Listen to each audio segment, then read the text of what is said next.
Amen. Amen. Good morning. Good morning. It is good to see all of you on this brisk and blessed day, to be sure. We are continuing our Lenten spiritual journey. We are continuing to open up our mind and open up our consciousness and indeed become closer to that presence and power that we call God, to become closer in consciousness to that presence and power that is God, that is good. And we are working with our Lenten booklet, the Unity Lenten booklet entitled Be Transformed. Is there anyone in here that did not receive a copy of this booklet? Raise your hands and our ushers will come and give you one. Everyone should have a copy of this booklet. It's an excellent booklet, and we encourage you to bring it on Sundays, as we will go through parts of it on Sundays. And the theme and the title of the book actually is Be Ye Transformed. So the theme for this year, this Lenten season in Unity, is Be Ye Transformed, be you changed. So the idea for Lent is always that this is a time for increased and intensified prayer and meditation, to go beyond what you usually do in terms of your prayer time, in terms of your meditation time, in terms of your spiritual study. We want to really, during this time, become immersed in an understanding and gain a greater understanding of God and God's will for us. Ultimately, what we want to do out of all of that is to be changed. Did you get that? Right. To be changed. Not to be the same way you were before. For your consciousness to be changed, for your attitude and your feelings to be changed, for your mindset, your approach to life to be changed, to be enhanced, to be improved, to be increased. Be transformed. And the Apostle Paul, of course, who said, be not conformed to this world, but be transformed by the renewing of your mind. And on page 2 of this booklet, the author says that this verse of Scripture capsulizes the teachings of Jesus. And the author says that Jesus, in essence, is telling us to wake up out of the dream state of lack and limitation that we are in, to shake off the dream of limitation and duality, and to reclaim our true identity as beings of spirit, as children of God. And it was Jesus who told us that. He said, ye are the light of the world. You are the salt of the earth. We are not merely defined by our name and address and where we live and where we work and all of that. So there is a greater us, and we want to gain a greater understanding of our being, our true being. And we want to open ourselves up to experience the goodness of God, the grace of God, and the peace of God. And we want to open ourselves up to experience the goodness that God has in store for us. The truth is that God wants each of us, God wants everyone, God wants all of his children to live a healthy, a fulfilling, a rewarding, and a successful life. God is no respecter of persons, and God does not separate people by this measure and that metric and the other one. God, we are all his children, and he loves each of us, and he wants the best for us. So part of that transformation, and it's a mental and emotional transformation, part of that transformation is to gain a greater understanding of the truth of our being and gain a greater understanding of God's will and God's purpose for us and in our lives. We talk about Lent being a period of prayer and meditation and heightened prayer and meditation. Ultimately, as we do that, then what we are doing is we are gaining a deeper relationship with God. Did you get that? Did you get that?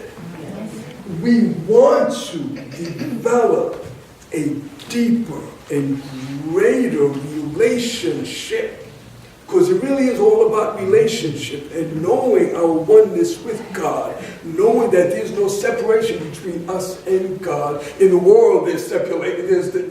Well, Jesus said, in the world you shall have tribulation, but in the world there's separation, but in God there's only one. That's why Jesus was able to say, the Father and I are one. That's why we are able to say, the Father and I are one. And that's why during this Lenten season, we do want to take more and more time throughout our day to connect consciously with that presence and that power. That is God, that is good. And this is so important, because otherwise we'll miss the true spiritual value of the Lent. Okay?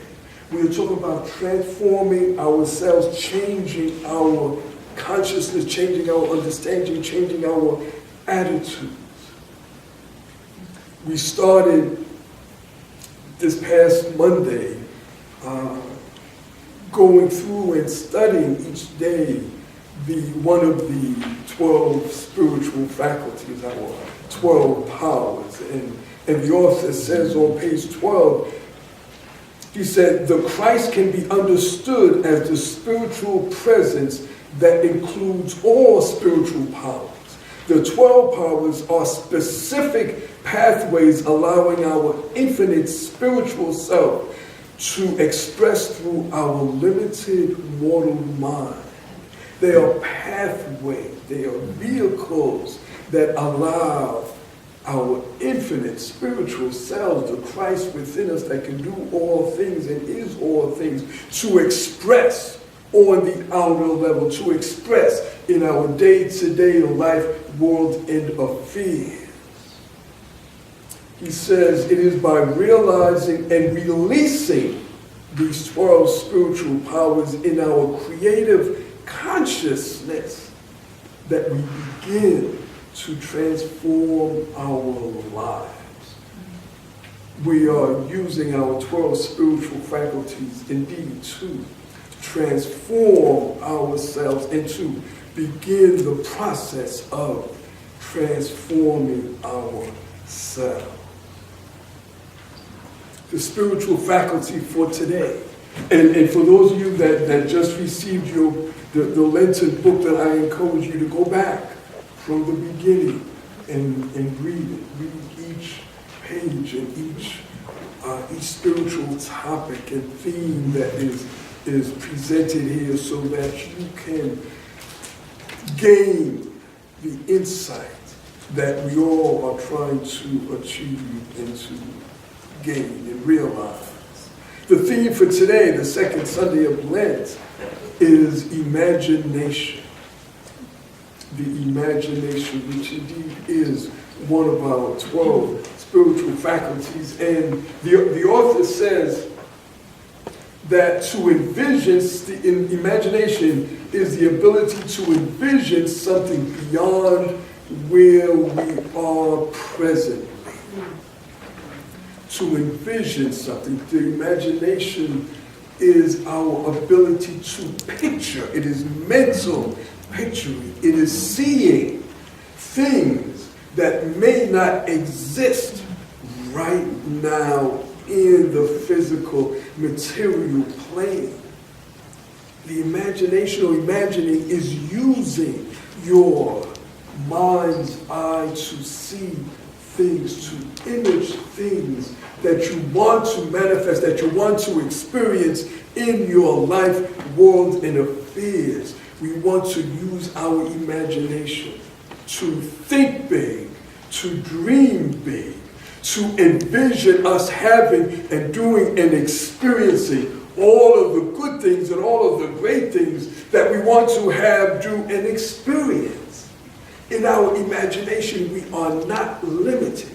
There are no limitations to what we can think of, to what we can visualize, to what we can dream. There are no limitations, which is why we say you can dream big, dream for anything. Which is why we say that you should dream and envision all of the good that you desire. See, everything begins with an idea. Everything begins with a thought. Everything begins in our mind. So let us use our mental faculties. Let us use our power of imagination to envision the type of life that we want to live. Les Brown says that we should live out of our imagination as opposed to living out of our memory. Because our memories are often negative. Our memories are often of those things that happened that we didn't want to happen. We wondered why they happened. In our memory banks are all the thoughts of the failed relationships, the failed business ventures, the jobs we didn't get, the issues we had with this person or that person. And we carry that around. But we are working on, during this Lenten season, transforming ourselves, lifting ourselves up, changing ourselves, and changing our way of thinking and feeling and acting and reacting. So when we live from our imagination, what we are doing is living and thinking and feeling from that which we desire. Not that which happened. Okay, yes, it happened, and yes, it may have been painful, and we understand all that, but do you want to live there, or do you want to live in the future? Do you want to stay stuck in the past? And many of us do and are stuck, and many of us want to stay stuck because we're familiar with stuck. Yeah. We've been stuck so long, and so many times, we've been hurt so long, and so many times, by so many people, in so many situations, that it's familiar to us, it's comfortable to us, so we subconsciously kind of like it, we kind of hold on to it, we kind of cling to it, and are fearful of venturing forth and going beyond that state of being stuck. But during this Lenten season, if we really, really want to internalize our theme, which is to be transformed, which is to be changed, if we really want to work with, and if we are really working with our theme for this year, which is that with God all things are possible, then we will truly work with getting unstuck. We will stop ruminating over all of those things that didn't happen and begin to use our imagination, which is fertile, which is unlimited. Use our imaging, use our visualizing power and ability to visualize an image and feel the type of life that we want to live. Our opening statement in our bulletin, take a look at it. It says, I see, feel, and accept all of God's good for me. Let's affirm this together. I see, feel, and accept all of God's good for me. I see it in my mind's eye. I feel it in my gut. I feel it in the very depths of my soul. It's not just an intellectual thought. It's not just a nice idea. It's something that I really, really feel it. I'm emotionally attached to it. And I accept it. What am I accepting? What am I seeing? What am I feeling? I am seeing, feeling, and accepting and open and receptive to the good that God has in store for me. Why do I know it's the good that God has in store for me? Because I am developing a stronger relationship with God, with my higher power. Because I'm spending more time in the stillness and being quiet and listening to God, listening for God, because I am becoming more familiar with that still small voice. And because I realize that God only wants the best for me. Why? Because I'm his child in whom he is well pleased. God loves me. God loves me. Can somebody say that out loud? Yes. God loves me. Once again. God loves me. And again. God loves me. That's an important concept. It's not just a theory. It's the truth of our being. It's the truth about God. And as we accept that, as we realize that, as we internalize that, then we realize that that power, that higher power, that universal energy that is, and that created me and everything is working for my good. We are using our power of imagination. And Reverend Johnny Coleman referred to it as the scissors of the mind. Because the imagination cuts, in a sense, from your mind the ideas that you give it, and it then shapes them and molds them.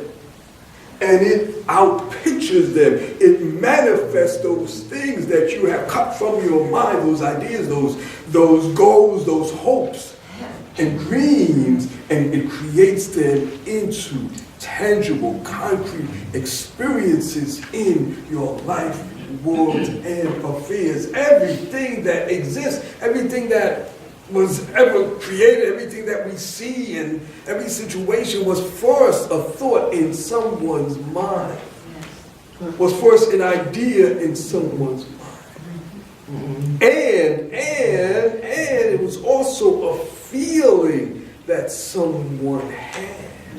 Many times we feel things, and those feelings, and we, those of us that have children, remember when we were a child, and no matter how much you tell a child, no, there's nothing under the bed, you're not going to convince. No matter how much you tell a child, well, it's okay if you take the next step. It's okay. You'll be able to walk. I'm holding you. The child is still fearful. So the facts really, really have nothing to do with the feelings. Because if you feel something, regardless of what the facts are, you are still going to feel it. Until you are able to overcome that feeling of fear, that feeling of lack and limitation, that feeling of don't have enough, can't make it, don't know where, don't know how, until you are really able to overcome it. And overcome what the world says is and isn't possible for you, is and isn't possible during these times, and isn't possible during this political climate, until you overcome that, until you transform yourself and truly realize that with God, all things are possible. Every good thing is possible. So this is why we say during this Lenten season, that you should think big, that you should dream big, that you should set goals. And we gave out these sheets, prayer request sheets last last Sunday, and there are more in the back. Because we want to work with you. Union Church of Healing Life, we want to work with you to achieve and help you to achieve and manifest your goal. And we are willing to pray for you. And those of you that filled out your slips last week, our prayer ministry is praying for you every day for the dreams and goals that you put on your slips. And if you want to fill out a slip today, and you want to fill out a new slip or fill out a second slip, you can do that too. So we will be praying for you and with you during this season. We will keep the high watch with you and for you to help your dreams become manifest. Amen. In the Gospel of Mark, Jesus says something very profound. And again, part of the imagination has to do with the feel, not the facts. The facts will say you're too old. The facts will say you don't have enough money. The facts will say you don't have enough experience. The facts will say you don't have enough education, you don't know the right people, or it's not the right time, the facts will tell us all sorts of negative things, all sorts of limiting things. That's what the facts will tell us. However, we want to transform, really transform and change our thinking to go beyond the facts to the spiritual truth. Jesus says in the Gospel of Mark, the 11th chapter, the 22nd verse, he tells his disciples, he says, have faith in God. Did you get that? Have faith in God. Have faith in that presence, that power that is God, that is good. Have faith in that higher power that each of us has access to. Why? Well, we more than have access to it. It is us manifested in this human form. The Christ is within each of us. And that goes back to our theme for the year, which is that with God, all things are possible. Which is to say that we can't do it without God. We're not pushing God to the side and just using our visualizing faculties and do it all on our own. No, we are doing it with God. And what we are doing is in accordance with His plan and His purpose for us, which we have a greater understanding of. Why? Because we are taking time to commune with God, to pray and talk and listen to God. So God says, Jesus says, have faith in God.